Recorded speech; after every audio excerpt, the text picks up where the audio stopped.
Bonjour à tous les amis, c'est Macombo. Donc voilà, je vais faire une petite vidéo pour les personnes qui veulent tester leur prise et leur différentiel. Donc il y a un petit appareil qui coûte pas trop cher et qui permet approximativement d'avoir une santé de votre circuit et protection de maison, on va dire.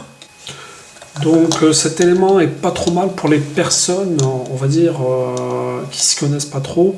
Donc ça leur permet en fait d'avoir un premier état des lieux de leur prise et savoir s'il y a une présence de terre, si leur disjoncteur différentiel fonctionne approximativement correctement, on va dire.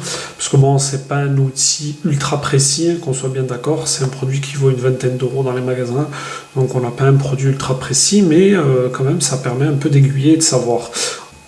Donc comme vous pouvez voir, c'est un boîtier assez simple, hein. Vous avez le boîtier et la prise, donc venez vous connecter à votre fiche classique, et en fait ça vous permet de savoir si votre terre est connecté, si vous avez une inversion de polarité, c'est-à-dire entre le phase et le neutre, ce qui arrive assez souvent sur les vieilles installations, et bien entendu pouvoir aussi tester votre disjoncteur différentiel. Donc ce qui est pas trop mal, c'est que vous avez un mode d'emploi qui est en français et en anglais, donc vous pouvez comprendre, même pour les personnes qui savent pas du tout comment ça fonctionne. Et là-dessus, ce qui est pas trop mal, c'est que vous avez un rappel des fonctionnalités. Donc là, on va tester une première prise qui est correctement connectée. Donc voilà ce qui se passe dès que vous connectez l'appareil. Attendez, je vous montre. Voilà, dès que vous connectez l'appareil, bon, il est autonome, c'est l'avantage qu'il a, c'est-à-dire qu'il n'y a pas besoin de pile ou autre. Il est alimenté par le secteur quand vous le branchez. Donc en fait, quand une prise est OK, les trois éléments s'allument. C'est que tout est correct, votre prise présente bien une prise de terre, il n'y a pas d'inversion de polarité, donc c'est OK. Ensuite, vous venez vous mettre sur 10 mA, sachant que les disjoncteurs actuels résidentiels sont tarés à 30 milli pour la quasi-totalité. Après, il y a des exceptions. Donc, vous venez vous mettre à 10 mA, vous testez, et ensuite vous montez la molette. 15 mA, ça ne disjoncte pas, donc c'est tout à fait normal. C'est que techniquement, ça doit être disjoncté à moins de 30. Donc en règle générale, ça disjoncte plutôt à 25. Donc hop, un deuxième test. On passe à 25 et là, ça va sûrement disjoncter.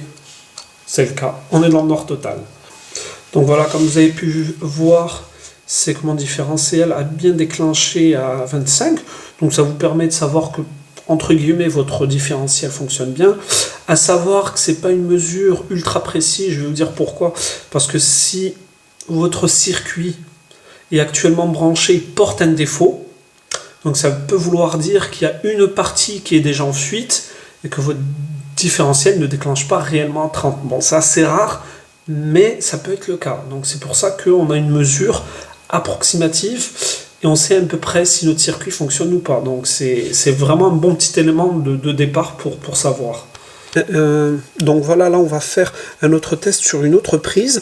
On peut voir qu'elle comporte bien une borne de terre, mais vous allez voir que malgré qu'elle comporte une borne terre, quand on branche, on peut voir qu'il n'y a que les deux voyants qui s'allument au lieu des trois.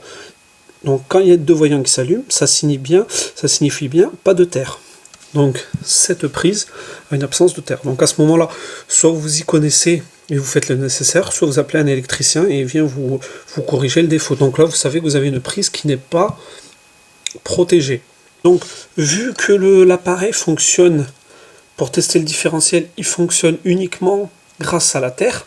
Donc là, on peut voir que si je viens brancher, j'ai mes deux voyants qui sont allumés.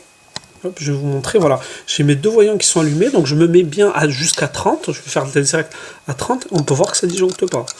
Parce que tout simplement, il n'y a pas de possibilité de faire un défaut de fuite. Cet appareil vient se connecter, en fait, fait le défaut de fuite via la terre, et là, comme la terre n'est pas connectée, il n'y a pas possibilité de tester le différentiel.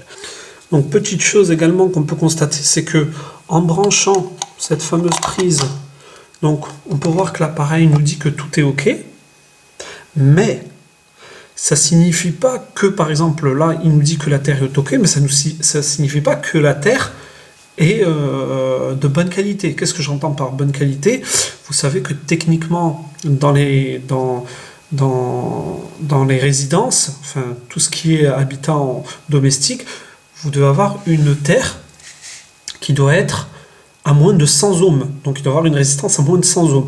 Donc là, ça ne vous permet pas de vous dire qu'effectivement, la Terre a moins de 100 ohms.